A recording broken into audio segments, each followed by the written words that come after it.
Hello and welcome students. पिछले 2 chapters हम पढ़ चुके हैं। क्लास 9 के सीबीएसई बोर्ड के साइंस को पिक कर रहे हैं और साइंस पढ़ रहे हैं हम लोग इस समय।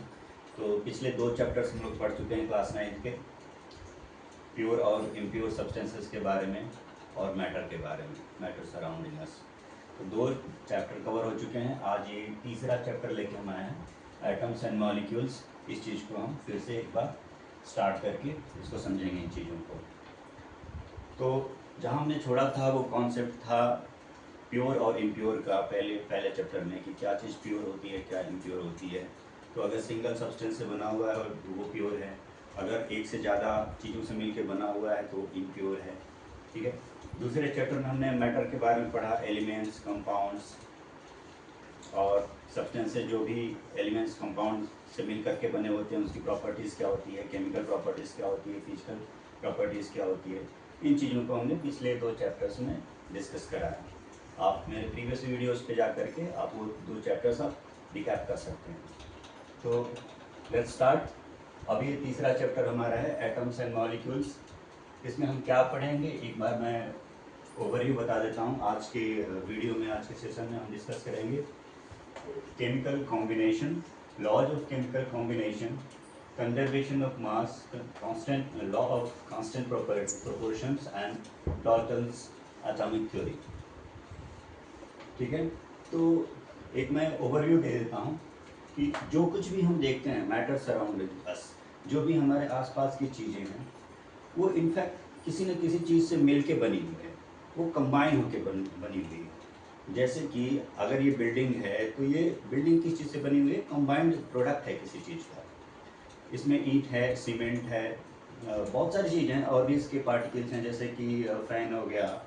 जितना भी इंफ्रास्ट्रक्चर इसके अगल बगल आप जिस चीज़ों से बनाए हैं वो आप देख सकते हैं। तो कोई भी कंपाउंड हो, चाहे मैं हो, आप हो, ब्लैक बोर्ड हो, जो भी हमारे सराउंडिंग है, वो सब किसी न किसी चीज़ से मिल के बना है। मिल के बना है मतलब it has been combined and 2 or more products has been combined to make a third product। ठीक है।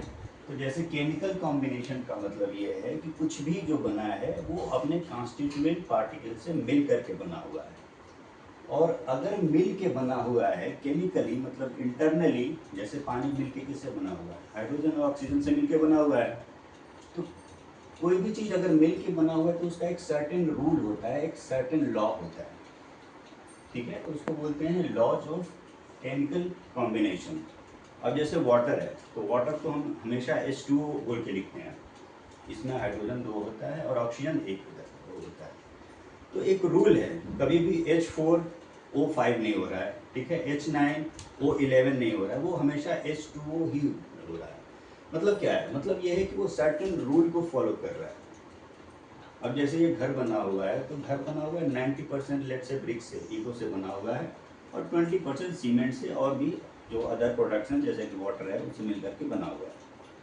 तो जो भी कॉम्बिनेशन है, जो भी प्रोडक्ट है, जो भी हमारे चीज़ें मैटर हैं, वो सब एक रूल के थ्रू कंबाइन होती है। हैपेजर्डली एट रैंडम कॉम्बिनेशन नहीं होता। जैसे कि मैंने पहले बताया कि कभी भी वाटर है, जैसे H2O है, तो ये H9O12 इस तरह से नहीं होता, वो H2O ही होता है हमेशा हर फॉर्म में।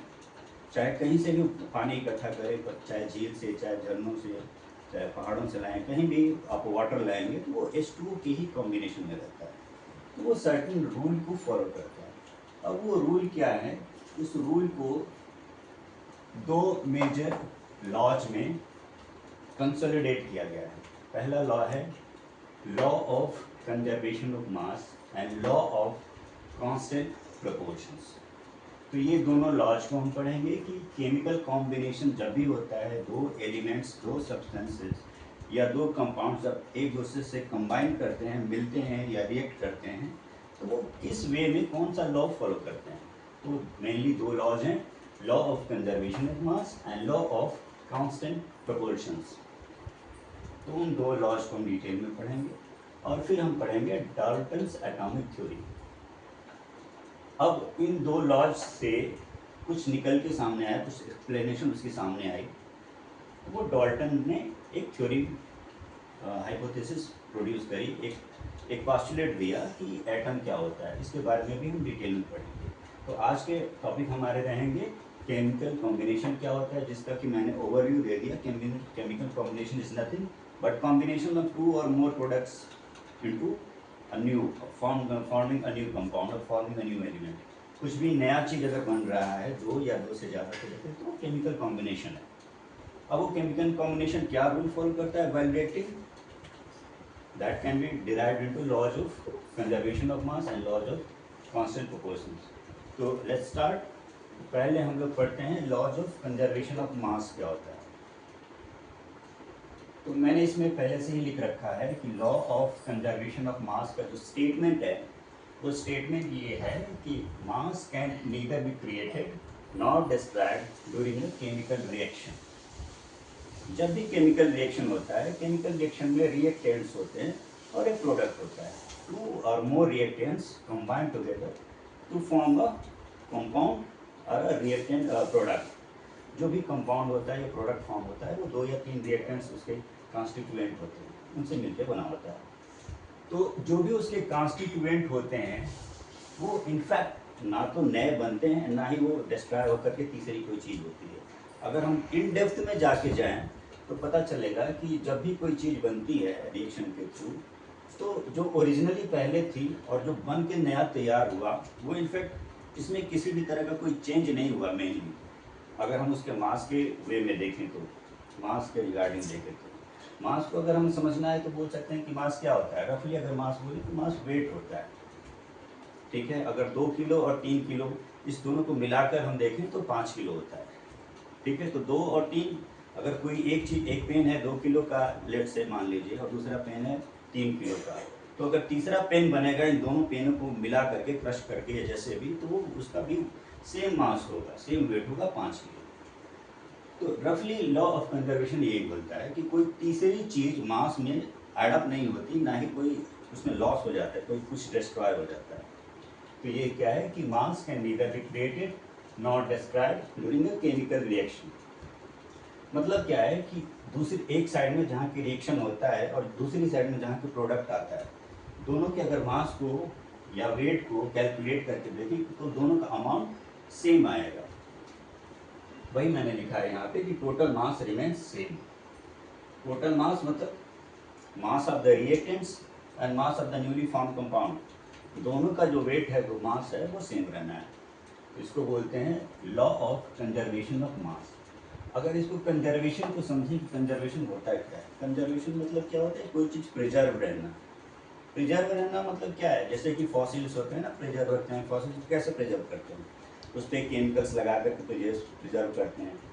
तो प्रिजर्व करने का, कंजर्व करने का मतलब क्या है कि कोशिश ये होती है कि जिस फॉर्म में ओरिजिनली वो है उसी फॉर्म में वो आगे भी बना रहे, ठीक है। अगर उसमें कोई लॉस आ जाता है, अगर छोड़ देते हैं, मान लो कोई फॉसिल है या मम्मी है उसको छोड़ देते हैं तो जो भी कॉप्स है वो डिस्ट्रॉय हो जाएगी, या जो भी फॉसिल है वो डिस्ट्रॉय हो जाएगी। तो उसको कंजर्व करना मतलब कि केमिकली प्रोटेक्ट करना, केमिकली प्रोटेक्ट इस तरह से करना कि उसमें कोई लॉस ना हो, कोई इरोजन ना आए, ठीक है। तो कंजर्व करने का मतलब है कि पहले जितना था उतना ही बना के रखना, या जो भी ओरिजिनली कोई चीज़ है उसको उसी फॉर्म में सेम वे में बरकरार रखना, दैट्स कंजर्वेशन। तो इसका मतलब ये है कि अगर हम मास ऑफ रिएक्टेंट, बार बार वही चीज़ रिपीट हो रही है कि अगर हम मास ऑफ रिएक्टेंट मतलब वेट ऑफ, रफली बोलें तो weight of reactant is equal to weight of the product form, ठीक है। This is known as law of conservation of mass. उसको अगर हम एक एग्जाम्पल से समझें तो सोडियम कार्बोनेट और हाइड्रोक्लोरिक एसिड 2 रिएक्टेंट हैं, ये आपस में अगर रिएक्ट करेंगे तो तीसरा प्रोडक्ट क्या बनेगा, इनफैक्ट 2 प्रोडक्ट बनेंगे, एक बनेगा कार्बन डाइऑक्साइड और दूसरा बनेगा साल्ट सोडियम क्लोराइड। अब अगर 2 टेस्ट ट्यूब लें, 2 बीकर लें या कुछ भी इस तरह की चीज़ लें जिससे कि हम कैलकुलेट करके वेट करके देखें, अगर हम सोडियम कार्बोनेट को वेट करके देखें और अगर उसका वेट आ रहा है 4 ग्राम, हाइड्रोक्लोरिक एसिड है अगर उसको वेट करके देखें तो वेट करने पे उसका वजन आ रहा है 10 ग्राम्स।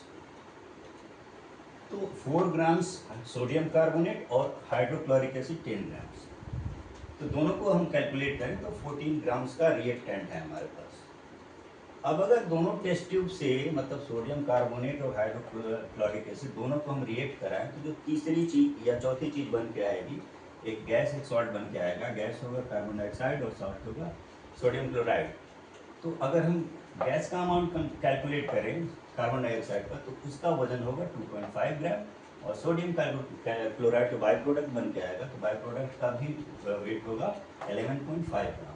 अब 2.5 एंड 11.5 दोनों को अगर हम एडअप करें तो सेम अमाउंट आ जाएगा 14 ग्राम। मतलब क्या होगा, जितना रिएक्टेंट का वेट था उतना ही प्रोडक्ट का भी वेट रहा। मतलब 14 ग्राम पहले था तो 14 ग्राम अभी भी रहा। मतलब जितना भी रिएक्शन हुआ, जो भी चेंज हुआ, इससे कहीं कतई कोई फर्क नहीं पड़ना। एक भी एटम, एक भी मॉलिक्यूल, एक भी चीज़ का लॉस नहीं हुआ। मतलब आप ऐसे समझ लो कि जैसे अगर आप बूंदी के लड्डू बना रहे हो तो गोल शेप में है, उसी को चाहो तो स्क्वायर शेप में यानी बर्फी के शेप में बना दो तो सेम ही लड्डू गोल रहेगा, लेकिन अब वो स्क्वायर शेप में, बर्फी के शेप में आ जाएगा। तो जितने बूंदी गोल गोल जो छोटे छोटे उसकी बूंदी हैं उससे लड्डू बना, उतनी ही बूंदी अगर आप काउंट करोगे तो बर्फी में भी आ जाएगा। तो उसका फॉर्म चेंज हुआ, उसका शेप चेंज हुआ, ठीक है। लेकिन अगर अल्टीमेटली आप इनसाइड जाके अगर आप इन्वेस्टिगेट करें तो ये पाएंगे कि जितने छोटे छोटे बूंदी थे लड्डू के, पहले जितने थे, मतलब गोल शेप में थे जितने, उतने ही स्क्वायर शेप वाला जो लड्डू बनाएंगे आप, तो उसमें भी उतना ही काउंट आएगा, वेट भी उतना ही आएगा। मतलब एक भी उसका पार्ट की लॉस नहीं हुआ। लॉस नहीं हुआ मतलब रिजर्व रहा। रिजर्व मतलब सेम रहा। तो इसी को बोलते हैं कि ये जो मास है ना, वेट, ये वेट इनफैक्ट कंजर्व रहा, सेम रहा। तो नेचर में जब भी कोई रिएक्शन होते हैं तो रिएक्टेंट्स का जितना भी वेट होगा या जितना भी मास होगा, वो उतना ही होगा जितना कि उसको बनने के बाद, रिएक्शन होने के बाद जो नया कंपाउंड बनेगा उसका होगा। तो weight remains the same and this is called law of conservation of mass. इसके अब law of conservation of mass हमने डिस्कस कर लिया।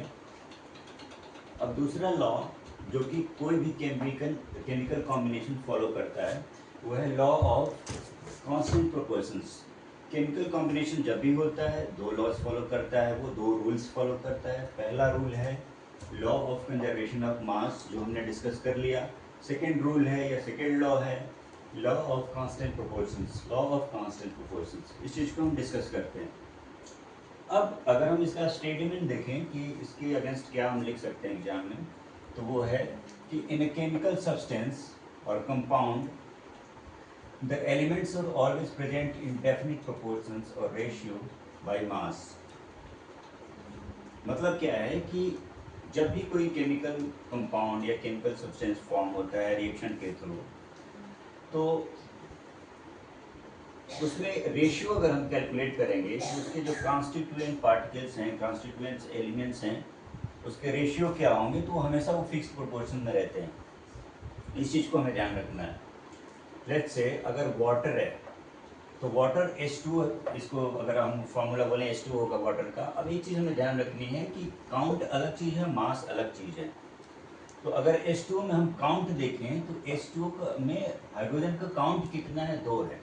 काउंट मतलब सिंपल काउंटिंग, 2 हाइड्रोजन है और 1 ऑक्सीजन है। तो अगर काउंटिंग का रेशियो बोलेंगे तो ये 2:1 है।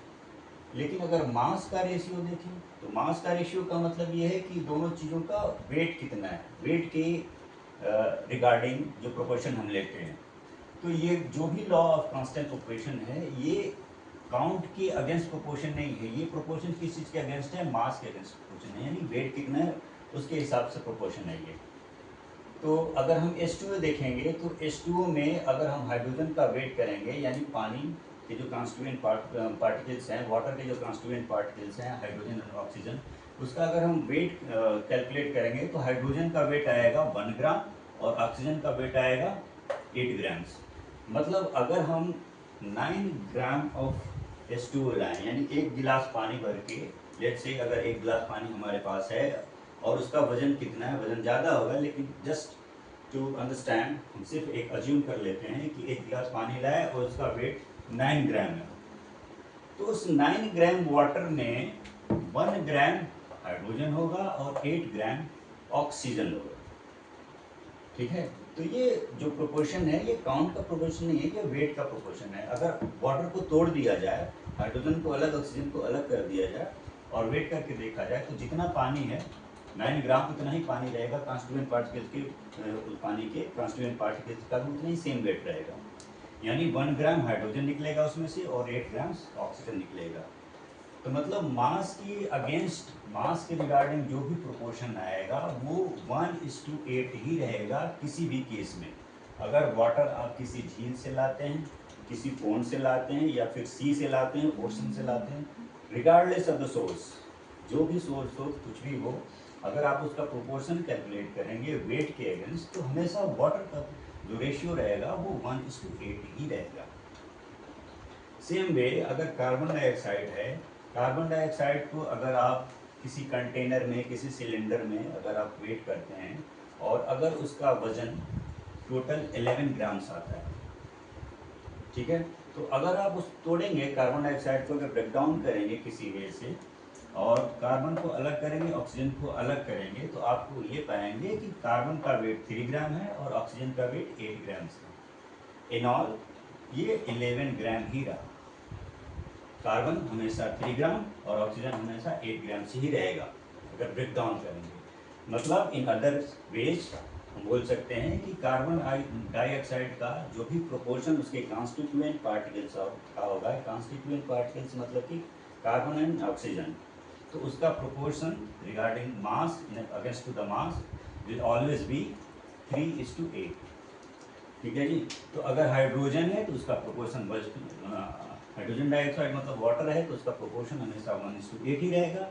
कार्बन डाइऑक्साइड रहेगा तो उसका प्रोपोर्शन हमेशा उसके कॉन्स्टिट्यूएंट पार्टिकल्स का 3:8 ही रहेगा। ठीक है, इसको बोलते हैं लॉ ऑफ कांस्टेंट प्रोपोर्शंस। अब नेक्स्ट में हम लोग पढ़ेंगे डाल्टन से एटॉमिक थ्योरी। अब हमने लॉ ऑफ कंजर्वेशन ऑफ मास का समझ लिया concept, law of constant proportions का कॉन्सेप्ट समझ लिया। अब हम इन दोनों लॉज के बेसिस पे जो नई चीज़ निकल के सामने आई, या जब भी कोई एक्सपेरिमेंट होता है, जब भी कोई थ्योरी होती है, तो उससे जुड़ी हुई एक तीसरी चीज़ या कॉन्सेप्ट निकल के सामने आती है। क्योंकि अब एंशिएंट टाइम में अभी जो चीज़ें चल रही हैं, जो हम लोग अभी डिस्कस कर रहे हैं, एटम, मॉलिक्यूल, ये जो चैप्टर है, उससे पहले वाला जो चैप्टर है प्योर है, और मैटर के रिगार्डिंग जो चैप्टर था मैटर सराउंडिंग अस, तो ये एक कॉन्सेप्ट ये था कि जो भी हमारे फोर फादर्स रहे हैं, पहले के साइंटिस्ट रहे हैं, वो दे वर जस्ट वंडरिंग, ये हैरत में रहते थे कि आखिर ये सब सारी चीज़ें बनी कैसी हैं। तो बनी कैसी हैं, कोई भी चीज़ हमारे आसपास की जो भी चीज़ें, चांद तारे हैं, धरती है, जो कुछ भी है, वो बना कैसे है, ये सारा चीज़ ड्रिल डाउन इसी के रिगार्डिंग हुआ है कि कोई चीज़ कैसे बनी है। ठीक है, तो चाहे वो चैप्टर 1 ले लें, चैप्टर 1 में था कि प्योर कोई चीज़ है या इम्प्योर कैसे है, दूसरा चैप्टर था मैटर सराउंडिंग अस, अभी ये तीसरा है एटम्स एंड मॉलिक्यूल्स। ये सब कुछ स्टार्ट इसी चीज़ से है कि आसपास की जितनी भी चीज़ें हैं वो इनफैक्ट बनी किस चीज़ से और कैसे बनी, उसके बिहाइंड प्रिंसिपल्स क्या हैं, रूल्स क्या हैं, लॉज क्या हैं। ठीक है, तो वैसे ही अब एक साइंटिस्ट थे डाल्टन, अब उन्होंने वेट वाला एक्सपीरियंस करके देख लिया, वेट का जैसे वेट मतलब लॉ ऑफ कंजर्वेशन ऑफ मास करके देख लिया। अगर इसको हम लेमन लैंग्वेज में समझें तो एक पत्थर का बड़ा सा टुकड़ा है, उसको हैमर करें, हथौड़े से तोड़ें तो वो छोटे छोटे टुकड़ों में बढ़ जाएगा। अब जो बड़ा वाला पत्थर था उसका वेट करके देखा 10 किलो आ रहा है, सारे अब जब टुकड़े बिखर गए हैमर करने के बाद, तोड़ने के बाद, सारे टुकड़ों को इकट्ठा करा, उसका वेट करके देखा तो उतना ही सेम वेट आ रहा है। तो मतलब टुकड़े टुकड़े कर दिए, सारे टुकड़े इकट्ठे करके वेट कर रहे हैं, सेम आ रहा है। जब वो सेम, जब बिना टुकड़े का सॉलिड था, वन था स्ट्रक्चर, तो भी सेम वेट था। तो कहने का मतलब ये कोई लॉस नहीं हो रहा है, ये लॉ ऑफ कंजर्वेशन ऑफ मास है। इसका मतलब एक आइडिया है उनके दिमाग में कि पत्थर को तोड़ने के बाद भी इनफैक्ट उनका अरेंजमेंट बदल रहा है। जिस बड़ा पत्थर है 2 टुकड़ों में या 10 टुकड़ों में बिखर गए, अरेंजमेंट जरूर बदल रहा है, लेकिन कोई ऐसी चीज़ है जो तोड़ने के बाद भी टूट नहीं रही है। मतलब एक बड़ा पत्थर है, उसको हैमर करा, तोड़ा, 50 टुकड़ों में बिखर गया, फिर भी वेट कर रहे हैं तो सेम ही आ रहा है सारे टुकड़ों का, जितना कि ओरिजिनल पत्थर का वेट था। तो मतलब कहीं ना कहीं कोई ना कोई ऐसी चीज़ है जो कि पत्थर से तोड़ने के बाद, हैमर से तोड़ने के बाद भी, कितना भी तोड़ लो, कुछ भी कर लो, वो टूट नहीं रही। इनफैक्ट उसका अरेंजमेंट बदल रहा है। जैसे कि एक मान लो लड्डू है, बूंदी के लड्डू हैं, बूंदी के लड्डू में 50 छोटे छोटे बूंदी का एक गोल लड्डू बना है। अब उस लड्डू को गोल शेप से हटा के चौकोर कर दिया, रेक्टेंगुलर कर दिया, स्क्वायर कर दिया, फिर भी अगर बूंदी के दानों को अगर काउंट करेंगे तो उतना ही सेम नंबर आ रहा है, सेम वजन आ रहा है। मतलब वो शेप बदल जा रहा है, अरेंजमेंट बदल रहा है, उसके कोऑर्डिनेट्स बदल रहे हैं, ठीक है, उसका अरेंजमेंट बदल रहा है, लेकिन उसका जो कुछ पार्टिकल ऐसा है जो आपके तोड़फोड़ मचाने के बाद भी वो इनफैक्ट उससे ज़्यादा नहीं टूटता। बड़ा पत्थर है, छोटा पत्थर हो गया, और तोड़ दिया और छोटा हो गया, लेकिन कहीं ना कहीं एक ऐसी लिमिट है जो अब उससे छोटा नहीं हो रहा है। इसी वजह से वो जब बाहर में उसको समेट रहे हैं, बाद में चीज़ों को समेट रहे हैं, तो वजन सेम ही आ जा रहा है। तो वही चीज़, उसी चीज़ को उन्होंने लाइन में फ्रेम करा, सेंटेंसेज में फ्रेम, जो साइंटिस्ट थे डाल्टन ने, इसी चीज़ को, ये जो आइडिया दिमाग में है कि कहीं ना कहीं कुछ लॉस नहीं हो रहा है, इनफैक्ट ओवरऑल जो रिएक्टेंट था वही प्रोडक्ट बन जा रहा है, सेम चीज़ में लॉस नहीं हो रहा है। तो वो क्या चीज़ है जो टूट नहीं रही? अगर टूट जाती, बिखर जाती, ख़त्म हो जाती तो वेट डिफरेंट आता है ना। मान लीजिए रिएक्टेंट है, अगर उसमें से कुछ लॉस हो जाता, हमेशा के लिए ख़त्म हो जाता, तो जो नया चीज़ बन रहा है उसका वजन कम होता, लेकिन ऐसा तो है नहीं, सेम ही वजन आ रहा है, सेम ही मास आ रहा है, मतलब वो टूट नहीं रही। इनफैक्ट आपको दिख रहा है कि वो टूट रही है, वो टूट रही भी है, लेकिन कुछ ना कुछ एक लेवल ऐसा आता है जहाँ पे वो इनफैक्ट वहाँ तक नहीं टूट रही, उससे ज़्यादा फर्दर ब्रेक डाउन नहीं हो रहा उसका। तो उसी चीज़ को बोला कि जो भी मैटर है, हमारे आसपास की जितनी भी चीज़ें हैं, हमारे आसपास की चीज़ें क्या हैं? एलिमेंट है, कंपाउंड है, मिक्सचर है, जो कुछ भी हमारे आसपास की चीज़ें हैं वो इनफैक्ट बहुत ही स्मॉल पार्टिकल्स से बनी हुई है। एक बेसिक पार्टिकल है, चाहे 2 मंजिल का घर हो, चाहे 10 मंजिल का घर हो, चाहे 20 मंजिल का घर हो, ठीक है, सारा घर छोटे छोटे ईंटों से ही बना हुआ है, ये फैक्ट है। तो उसी तरीके से कुछ भी चीज़ है वो बहुत ही छोटे छोटे पार्टिकल से बना हुआ है, और उस चीज़ का नाम दिया इन्होंने एटम। तो उसको सेंटेंस में कैसे फ्रेम करा है? डाल्टन्स की एटॉमिक थ्योरी ये बोलती है कि all metals, elements, compounds, mixture is composed of small particles called atoms. अब उन्होंने इतना ही नहीं बताया, इसके बारे में और भी सोचा, बहुत सारे प्रॉज एंड कॉन्स लगाए, बहुत सारे लॉजिक लगाया, बहुत सारी चीज़ों की स्टडी करी, और स्टडी करने के बाद उन्होंने कुछ पॉस्टुलेट्स दिए। पॉस्टुलेट्स का मतलब ये होता है कि एक हाइपोथेसिस दी, उन्हें बताया कि अच्छा जो कुछ भी मैंने पढ़ा उसके बेसिस पे ऐसा हो सकता है। तो कैसा हो सकता है? उन्होंने एटम के बारे में बताया कि एटम ऐसा हो सकता है, कैसा हो सकता है, इसके कुछ पॉइंट्स हमने यहाँ पे मेंशन करे। तो मेन पॉस्टुलेट्स हैं डाल्टन एटम। अब डाल्टन से एटॉमिक थ्योरी क्यों बोल रहे हैं? अब जैसे धरती है, कुछ लोग बोलते हैं कि धरती गोल है, कुछ बोलते हैं कहाँ गोल है, दिख तो नहीं रही गोल भी, फ्लैट है सारा, तभी तो क्रिकेट खेल रहे हैं, अदरवाइज कैसे गोल होती क्रिकेट कैसे चलते, इस पर बढ़ जाती बाल उधर चली जाती, लेकिन फ्लैट है धरती। तो कोई बोल रहा है फ्लैट है, कोई बोल रहा है नहीं नहीं राउंड है, अर्थ तो राउंड है। तो उसी तरह से एक ही चीज़ के बारे में बहुत सारे लोगों के व्यूज होते हैं। एटॉमिक थ्योरी सिर्फ डाल्टन ने नहीं दिया, एटॉमिक थ्योरी यानी एटॉमिक के बारे में बहुत सारे लोगों ने एटम्स के बारे में बताया, नहीं एटम्स ऐसा नहीं होता है, ऐसा नहीं होता, लेकिन जो थ्योरी डाल्टन ने दी वो बहुत ही पॉपुलर है, इसी को हम स्टडी करते हैं। तो डाल्टन्स एटॉमिक थ्योरी के रिगार्डिंग पढ़ रहे हैं, हालांकि एटॉमिक थ्योरी और भी बहुत सारे लोगों ने दिया हुआ है, ठीक है। तो डाल्टन के हिसाब से एटम्स कैसा होता है कि जो भी मैटर होता है वो बहुत ही छोटे छोटे पार्टिकल से बना होता है, उसको बोलते हैं एटम। अब ये जो एटम होता है इसको फर्दर ब्रेक डाउन नहीं कर सकते। पत्थर है, उसको तोड़ा, छोटे टुकड़े बन गए, और तोड़ा और छोटे बन गए, लेकिन एक ऐसा स्टेज आएगा कि उसके बाद अब और छोटे छोटे टुकड़े आप नहीं कर सकते। अब वो जो सबसे नीचे वाले, सबसे ज़्यादा छोटे वाले जो टुकड़े होते हैं उनको फर्दर डिवाइड नहीं कर सकते, उनको क्या बोलते हैं? इनडिविजिबल।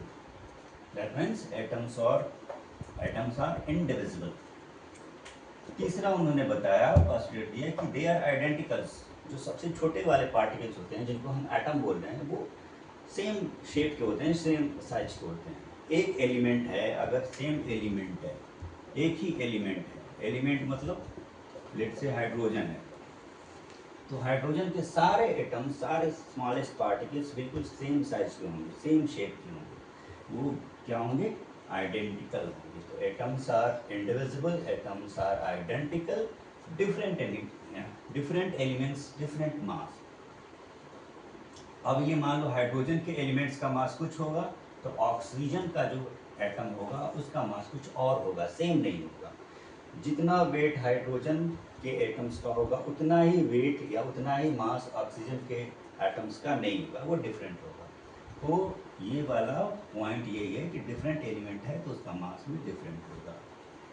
अब जब रेशियो आया है, रेशियो ऑफ होल नंबर, जो भी एटम्स होते हैं उनके रेशियो होल नंबर में आते हैं। जैसे क्लास में 4 लोग बच्चे बैठे हुए हैं या 10 बच्चे बैठे हैं, ये नहीं बोल सकते ना कि 10.5 बच्चे बैठे हुए हैं, 10.25 बच्चे बैठे हुए हैं, ठीक है।